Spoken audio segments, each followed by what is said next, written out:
Chapter 2, Part 2 of Life of Henry David Thoreau by Henry Salt. That Thoreau would have been willing to make any sacrifice of his personal happiness for the sake of his brother, we can well believe. For this brother was, as he has gratefully recorded, his good genius, a cheerful spirit by whose sunny presence he was ever invigorated and reassured. The two had been intimately associated from childhood, had worked together and played together, and roamed in company over all the hills and woodlands of Concord. It was with his brother John that Henry made, in 1839, that famous holiday trip on the waters of the Concord and Merrimack rivers, an account of which was published 10 years later in the Week. Starting from Concord on the last day of August, in their boat, the Musketaquid, which they had made with their own hands in the spring, and taking with them their tent and guns and fishing tackle, and various provisions for the voyage, they journeyed down the slow-flowing Concord River till they came to its confluence with the larger and swifter Merrimack at Lowell.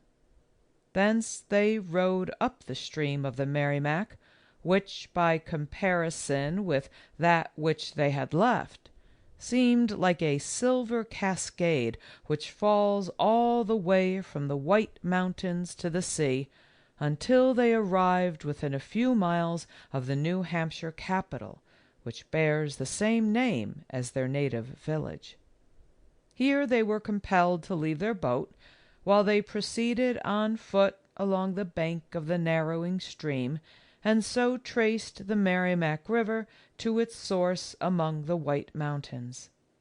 This was one of the first of the excursions to which Thoreau was afterwards so much addicted, and from which he often derived benefit both in health and enlarged experiences. The boat in which the brothers made their voyage came subsequently into the possession of Nathaniel Hawthorne, and is the one referred to in the introduction to the Mosses from an Old Manse. Up to the date of which we are speaking, Thoreau had no very intimate companion except his brother John, for he had made no close friends at college, such as should last him for a lifetime.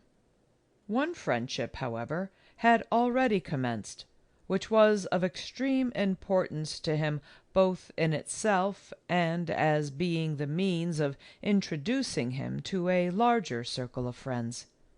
Emerson, as has been stated, had settled in Concord in 1834, and had at once manifested a kindly interest in the welfare of his young neighbor, 15 years his junior, who was then studying at Harvard University. It was probably in 1837 that their first personal meeting, which could not long have been delayed, was brought about through the agency of a lady who was a relative of Emerson's family and a friend of the Thoreaus, the Mrs. Brown to whom the stanzas headed Sic Vita were dedicated by their youthful author.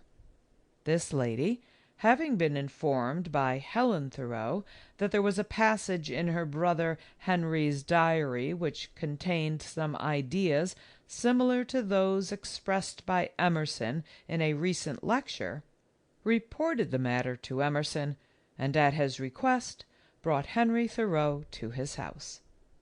Thus began an intercourse which continued unbroken during the rest of Thoreau's life, and was productive of much pleasure and profit on both sides to the elder man as well as to the younger. "I delight much in my young friend," wrote Emerson in 1838, "who seems to have as free and erect a mind as any I have ever met." The value to Thoreau of this admission into the Emersonian circle exactly at the time when he was able to derive from it the most advantage and encouragement, can hardly be overestimated. For not only did it draw out the latent energies of his character, but gave him an opportunity of expressing and publishing his thoughts. A periodical which should be the accredited organ of the new ideas had for some time been in contemplation among the members of the Transcendental Symposium, and in 1840 this project was carried into effect by the establishment of the Quarterly Dial, the management of which was chiefly in the hands of Emerson, Margaret Fuller, and George Ripley. Its chances of success, in the commercial sense, were from the first very precarious, for the number of original subscribers was small, and a transcendental magazine was not likely to attain to much popularity. But the Dial was nevertheless the means of uniting the advocates of the new philosophy, and of affording an opening for many writers of merit who had been hitherto unknown. Commencing in July 1840, it continued to be issued for 4 years, the editorship during the first half of that time being entrusted to Margaret Fuller and George Ripley, while among the contributors were Emerson, Alcott, Margaret Fuller, Ripley, Theodore Parker, Elizabeth Peabody, Lowell, Thoreau, Ellery Channing, Jones Very, W. H. Channing, and many others of more or less note. Each of the 4 volumes of the Dial contained essays and poems from Thoreau's pen, his poem on sympathy in the first number being his earliest appearance in print. This, however, was but his novitiate in literary work, and several of his papers were rejected by Margaret Fuller during the term of her editorship, with a candid criticism of what she judged to be their crudities and defects. The presence of Emerson at Concord, to which place he was bound by family ties and early associations, 4 of his ancestors having been Concord ministers, and Dr. Ripley being his step-grandfather, was an event of no slight importance in the history of that somewhat secluded township. After resigning his Unitarian pastorate at Boston in 1832, and spending the next year in England, he had married his second wife, Miss Lydia Jackson, and taken up his permanent residence at Concord in 1835, where he was so clearly recognized as its most illustrious citizen that in 1836, when a monument was erected on the site of the battlefield of 1775, he was chosen to commemorate the occasion by those stanzas which have since become celebrated. By the rude bridge that arched the flood, their flag to April's breeze unfurled, here once the embattled farmers stood, and fired the shot heard round the world. Through the rise of transcendentalism and the rapid spread of Emerson's literary fame, Concord, such is the attraction of genius, became more and more a place of note and the resort of poets and philosophers. It was the beginning of a new era for the quiet country town whose sturdy farmers were no longer to be its most prominent representatives, but were to see their placid region invaded by a host of eager enthusiasts from every part of New England. But of far more importance than these restless visitors was the permanent circle of friends and fellow workers who, as old Dr. Ripley was passing away from his ministry, were gathering round the acknowledged seer of Concord. Prominent among these was Amos Bronson Alcott, who came to Concord with his wife and daughters in 1840. Tall, slender, white-headed, one of the gentlest and most lovable of men, and highly valued by Emerson as by all who knew him, smile though they might at his mysticism and lack of worldly prudence, for his lofty aims and disinterested zeal for humanity. 2 years later came Nathaniel Hawthorne, a mystic of a gloomier type, who brought his bride, Sophia Peabody, to the seclusion of the old manse which had been Dr. Ripley's residence. Hawthorne's sister-in-law, the talented Elizabeth Peabody, had already settled in Concord, and Margaret Fuller, the Zenobia of his famous romance, plain indeed in her personal appearance as compared with that brilliant heroine, yet exercising no less marvelous fascination by her learning, genius, versatility, and rich sympathetic nature, was a frequent visitor for weeks together in the village where her sister, Ellen Fuller, who had married Ellery Channing the poet, was then living. Here, too, resided Elizabeth Hoar, another of those earnest, thoughtful women by whom the Concord Society was rendered remarkable. These, with Henry Thoreau, were the chief members of that transcendentalist company of which Concord was the meeting place, and it cannot be doubted that the course of his speculations, however stubborn his individuality, must have been appreciably affected by his introduction into so distinguished a group. As early as 1840 he was fully admitted into the inner circle of which Emerson, Alcott, and Margaret Fuller were the chief representatives, and used to be present at Alcott's philosophical conversations held at Emerson's house, which were attended by many advanced thinkers from Boston, Cambridge, and other neighboring towns. Early in 1841, Thoreau was invited by Emerson to become an inmate of his household, and for 2 years from that time he lived under his friend's roof. "He is to have his board, etc., for what labor he chooses to do," wrote Emerson, "and he is thus far a great benefactor and physician to me, for he is an indefatigable and skilful laborer." Emerson's house was a square, substantial building on the Boston road, at the outskirts of the village. The ground was low-lying, and at first somewhat bare and open, but some fruit trees were planted by Thoreau in which Emerson afterwards delighted.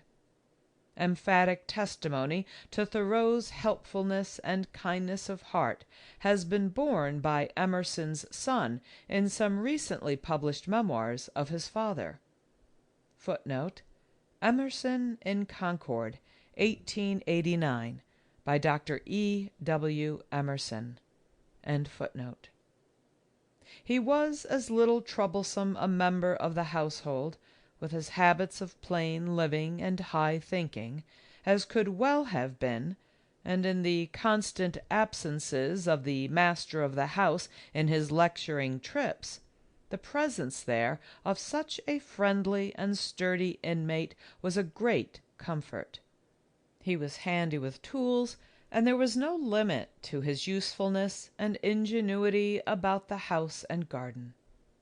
That Emerson at times felt a little out of sympathy with the rather pugnacious and contradictory temperament of his young friend, as shown in his suggestive remark, "Thoreau is with difficulty sweet," is probable enough, and does not necessarily conflict with the above statement. It appears that John Thoreau, Henry's brother, was also intimate with Emerson's family at this time, and was in the habit of performing similar friendly services. On one occasion he fixed a bluebird's box on Emerson's barn, a gift which remained for years, as Emerson notes, with every summer a melodious family in it, adjoining the place and singing his praises. It was by John Thoreau's arrangement, too, that a daguerreotype portrait was taken of little Waldo Emerson only a few months before the child's death. Thoreau's friendship with Alcott, though less intimate than with Emerson, was very constant and sincere, and Alcott himself has borne grateful testimony to the worth of Thoreau as a friend. Margaret Fuller, whose connection with the Dial brought her into association and correspondence with Thoreau, also seems to have felt considerable interest in his character at this time, and expressed herself in her letters with her wonted candor and freedom.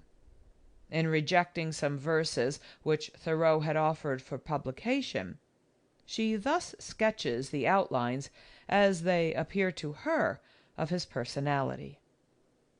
He is healthful, rare, of open eye, ready hand, and noble scope. He sets no limit to his life, nor to the invasions of nature. He is not wilfully pragmatical, cautious, ascetic, or fantastical, but he is as yet a somewhat bare hill, which the warm gales of spring have not visited. Yet what could a companion do at present, unless to tame the guardian of the Alps too early? Leave him at peace amid his native snows. He is friendly. He will find the generous office that shall educate him. It is not a soil for the citron and the rose, but for the whortleberry, the pine, or the heather. In this same year, Thoreau made another acquaintance which soon ripened into the warmest and most intimate friendship of his life. Ellery Channing, the nephew of the great Unitarian minister, Dr. W. E. Channing, and the brother-in-law of Margaret Fuller, came to Concord in 1841 and lived for a time in a cottage near Emerson's house. He was a poet and a man of genius, though of so whimsical, moody, and unstable a character that he never won the popularity which his friends were constantly anticipating for him.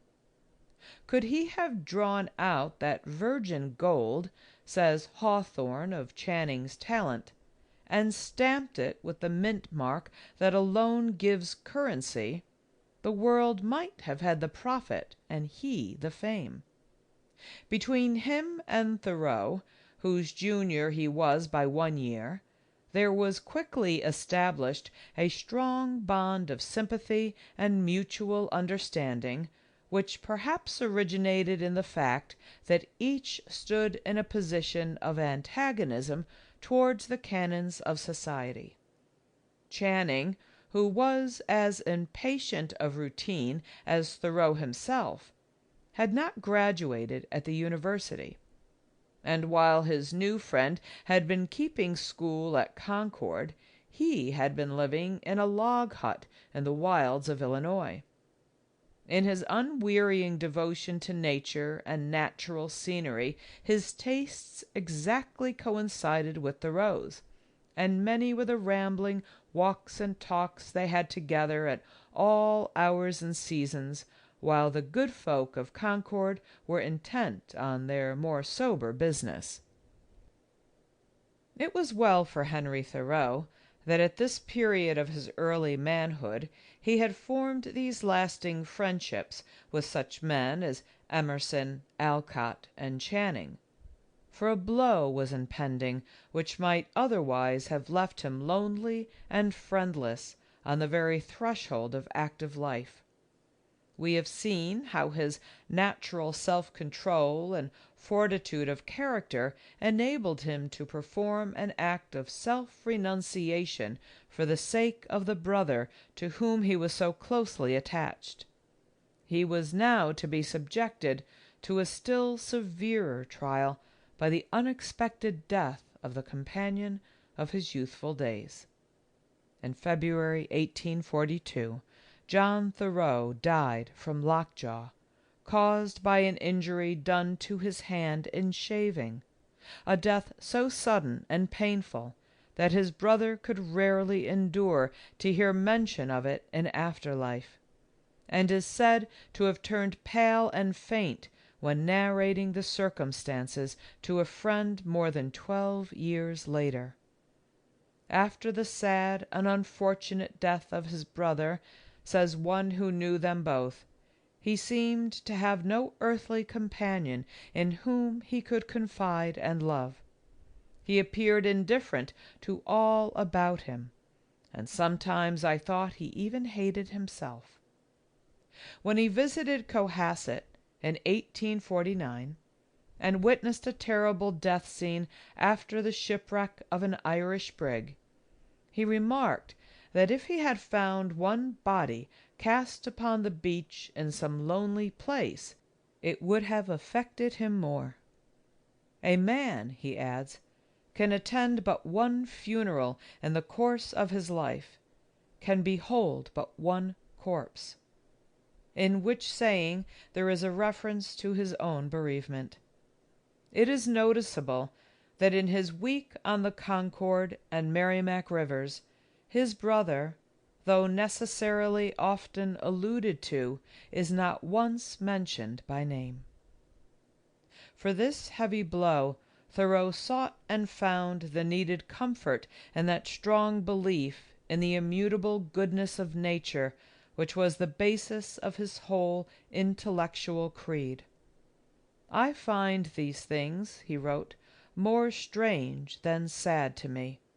What right have I to grieve, who have not ceased to wonder?" He had lost the loved companion of his daily pilgrimage, but one effect of his brother's death was to incline him still more strongly towards a close study of nature and the transcendental manner of thought. He might indeed have been in danger of lapsing into that vague mysticism which was the besetting weakness of some of the transcendentalists, had it not been for the sound, practical frame of mind which was as much a part of him as his idealism. It was this solid element of good sense that kept the balance in his character. Soar as he might in his transcendental reveries, and scoff as he might at the absurdities of conventional habit, he never lost hold on the simple essential facts of everyday life. End of Chapter 2.